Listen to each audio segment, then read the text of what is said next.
जय हिंद साथियों। आज की वीडियो बहुत इंपॉर्टेंट है क्योंकि इस वीडियो में हम हिंदी व्याकरण के उन क्वेश्चनों को कवर कर रहे हैं जो सबसे ज्यादा परीक्षाओं में पूछे गए हैं। एक एक क्वेश्चन बहुत बेहतरीन है, बहुत लाजवाब है, इसीलिए मैं कहूंगा कि इस वीडियो को आप शुरू से अंत तक देख लेना।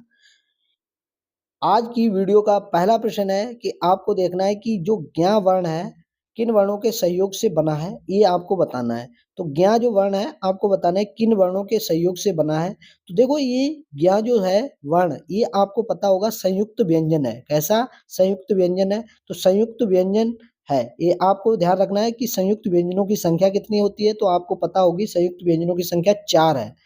यहाँ पर आपका क्वेश्चन जो है वो कह रहा है ज्ञ जो वर्ण है वो किन वर्णों के सहयोग से बना है। आपको देखना है ज्ञ जो है वो आधा जा यानी जा के नीचे हलंत लगा दो प्लस या, इन दो वर्णों के सहयोग से बना है, तभी बना है ज्ञ। तो यहाँ पर आपका आंसर क्या हो जाएगा? बी ऑप्शन राइट हो जाएगा। आई होप, मैं उम्मीद करता हूँ कि पहला क्वेश्चन आपको क्लियर हुआ। इस क्वेश्चन में दो तरीके से क्वेश्चन बनते हैं। एक बनता है कि ज्ञ आपको बताना है किस तरीके के व्यंजन है। तो 4 ऑप्शन दिए जाएंगे, उसमें एक ऑप्शन होगा संयुक्त व्यंजन। तो संयुक्त व्यंजनों की संख्या कितनी है? टोटल 4 होते हैं, चारों को आपको ध्यान रखना है। फिर आपसे ये भी पूछा जाता है ज्ञ किन दो वर्णों के सहयोग से बना है, तो ये ध्यान रखना है आधा जा और या दोनों के सहयोग से ज्ञ बना है। तो यहाँ पर आपको ध्यान रखना है कि एक एक चीज आपके लिए इम्पोर्टेंट है। मैंने जैसे आपको इस क्वेश्चन को समझाया वैसे ही अगला क्वेश्चन मैं समझाऊंगा, बस आप इस वीडियो को शुरू से अंत तक देखते रहना। अगला क्वेश्चन बहुत बेहतरीन, बहुत लाजवाब क्वेश्चन है। इस क्वेश्चन में आपको देखना है कि निम्नलिखित में से कौन टा वर्ग नहीं है। आपको ये बताना है कि कौन सा वर्ण है जो टा वर्ग में नहीं आता है। तो आपको ध्यान होगा टा वर्ग में क्या क्या आता है। टा आता है, ठा आता है, डा आता है, ढा आता है और अड़ा आता है। इस एक 5 जो वर्ण हैं वो टा वर्ग में आते हैं। तो देखो टा वर्ग में यहाँ पर ठा है तो ये वाला ऑप्शन जा रहा है। यहाँ पर आप देखो ढा, ये वाला भी है। यहाँ पर अड़ा, ये वाला अड़ा भी है। लेकिन एक ऑप्शन घा जो है वो टा वर्ग में नहीं आता है। तो यहाँ पर आपका आंसर क्या हो जाएगा? डी ऑप्शन राइट हो जाएगा। यही आपसे पूछा है कौन सा वर्ण, कौन सा वर्ग टा वर्ग में नहीं है। तो यहाँ पर 4 ऑप्शन थे जिसमें घा टा वर्ग में नहीं आता है। घा किस में आता है? तो आपको ध्यान रखना है जो घा है वो का वर्ग में आता है। का वर्ग से का में का आता है, फिर खा आता है, फिर गा आता है, घा आता है और अड़ा आता है। ये 5 व्यंजन है। तो ये किसमें आते हैं? ये का वर्ग में आते हैं। का से स्टार्ट होते हैं इसीलिए इसे का वर्ग कहा गया है। टा से जो स्टार्ट होते हैं उन्हें टा वर्ग के व्यंजन कहा गया है। तो आपको ध्यान रखना है कि इसमें टा वर्ग में कौन सा व्यंजन नहीं है। तो ये घा नहीं है, बाकी ये तीनों टा वर्ग में आते हैं। आई होप, मैं उम्मीद करता हूँ कि इस क्वेश्चन में आपको कोई दिक्कत नहीं आई होगी। दिक्कत अगर आ रही है तो आपको एक बार फिर से इस चीज को देख लेना है, समझ लेना है। अगले क्वेश्चन की ओर बढ़ते हैं। अगला क्वेश्चन देखते हैं क्या है। कह रहा है कि शुद्ध वर्तनी का चयन कीजिए। यहाँ पर 4 ऑप्शन दिए गए हैं, सभी में उत्सव लिखा है। सही आपको बताना है कि किस ऑप्शन में उत्सव सही लिखा है। तो यहाँ पर आपको ध्यान रखना है कि बी ऑप्शन में जो उत्सव लिखा है वो सही है। वर्तनी की दृष्टि से उत्सव बी ऑप्शन में राइट है और बी ही आपका आंसर है।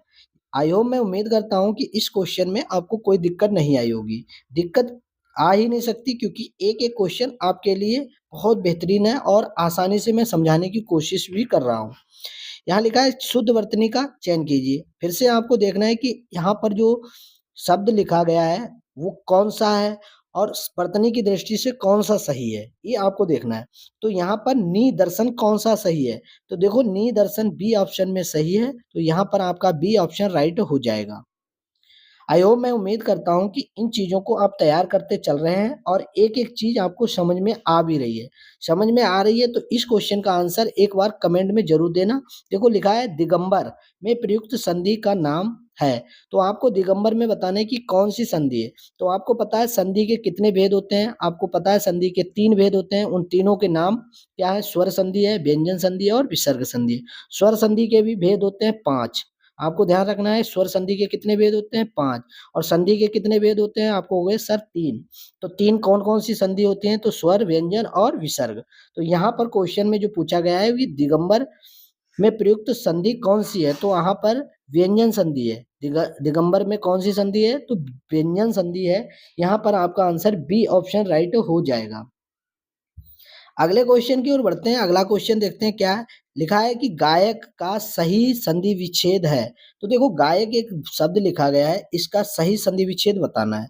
तो सही संधि विच्छेद क्या है? गौ प्लस अक, ये दो वर्णों दोनों को अगर मिला देते हैं तो गायक बन जाता है।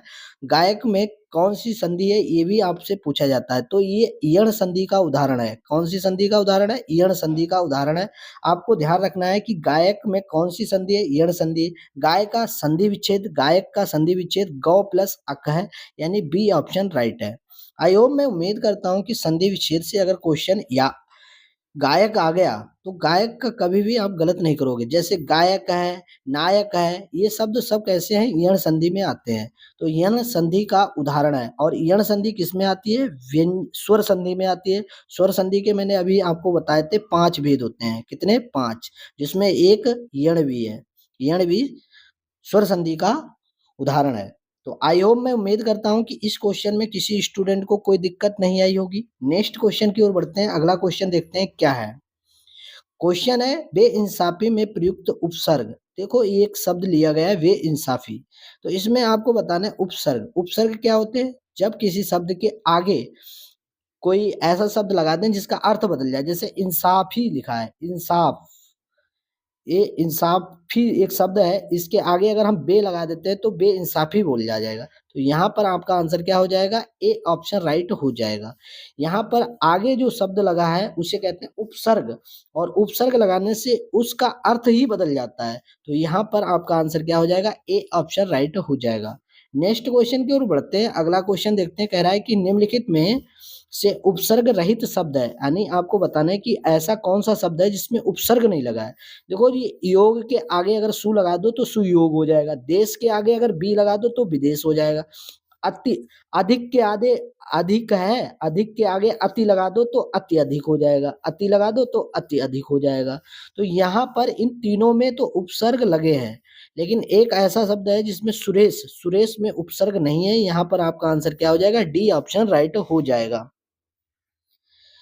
फिर से ध्यान से समझ लीजिए। आपसे क्वेश्चन में पूछा गया है कि उपसर्ग रहित शब्द, यानी आपको ऐसा शब्द देखना है कि जिसमें उपसर्ग नहीं लगा है। तो सुरेश में उपसर्ग नहीं लगा है, बाकी इन तीनों में उपसर्ग लगे हैं। तो आई होप, मैं उम्मीद करता हूं कि इस क्वेश्चन को आप गलत नहीं करोगे। और ये परीक्षाओं में कई बार पूछा गया है, एक बार नहीं कई बार परीक्षाओं में आया है। इसीलिए मैं कहूंगा कि इस क्वेश्चन को जरूर ध्यानपूर्वक देखकर जाना। नेक्स्ट क्वेश्चन है। अगला क्वेश्चन बहुत बेहतरीन, बहुत लाजवाब क्वेश्चन है। इसमें कहा गया है समास का शाब्दिक अर्थ होता है। जो समास है उसका शाब्दिक अर्थ, यानी कम शब्दों में क्या कहते हैं? शब्द के रूप में इसे संक्षेप में कहते हैं। इसे समास को क्या कहते हैं? संक्षेप कहते हैं। समय समास का शाब्दिक अर्थ क्या होता है? संक्षेप होता है। अगले क्वेश्चन की ओर बढ़ते हैं। अगला क्वेश्चन देखते हैं क्या है। मृग नैनी, मृग नैनी में कौन सा समास है? आपको ये देखना है कि समास कौन सा है। मृग नैनी में कौन सा समास है? समास से क्वेश्चन बहुत पूछे जाते हैं, इसलिए मैं कहूंगा कि समास आप तैयार करते हुए चलिए। देखो यहाँ पर आपका आंसर क्या हो जाएगा? सी ऑप्शन राइट हो जाएगा। कर्मधारय में मृग नैनी में कौन सा समास है? कर्मधारय समास है। यहाँ पर आपका आंसर क्या हो जाएगा? सी ऑप्शन राइट हो जाएगा। समास से क्वेश्चन बहुत पूछे जाते हैं, इसलिए आप समास को तैयार करते हुए चलिए। अगला क्वेश्चन है कि वकील किस भाषा का शब्द है? कभी कभी ये भाषा पूछ लिया जाती है, ये कहाँ से शब्द लिया गया है। जैसे ये वकील है, ये किस भाषा का शब्द है? ये आपको ध्यान रखना है कि ये जो है वो अरबी भाषा का शब्द है, यानी आपका बी ऑप्शन राइट हो जाएगा। वकील किस भाषा का शब्द है? तो आपको कह बताना है कि अरबी भाषा का शब्द है, जो बी ऑप्शन में मिल रहा है। अगले क्वेश्चन की ओर बढ़ते हैं। अगला क्वेश्चन देखते हैं क्या है। कौन सा शब्द भाववाचक संज्ञा नहीं है? भाववाचक संज्ञा, देखो संज्ञा आपको पता होगी। संज्ञा में एक भाववाचक संज्ञा कौन सी है? जैसे मीठा, मीठा में ई लगा दो तो मिठाई बन गया। चतुर में आई लगा दो चतुराई बन गया। लड़ाई तो लड़ाई खुद शब्द है। उत्तर, उत्तरा, ई उतराई हो गया। तो यहाँ पर एक ऑप्शन बन रहा है जो सी, सी में भाववाचक संज्ञा नहीं है। तो यहाँ पर आपको ध्यान रखना है कि 12, सॉरी, यहाँ पर आपको देखना है, सॉरी, यहाँ पर भाववाचक संज्ञा नहीं है। तो मिठाई में भाववाचक संज्ञा नहीं है और बाकी सभी में भाववाचक संज्ञा है।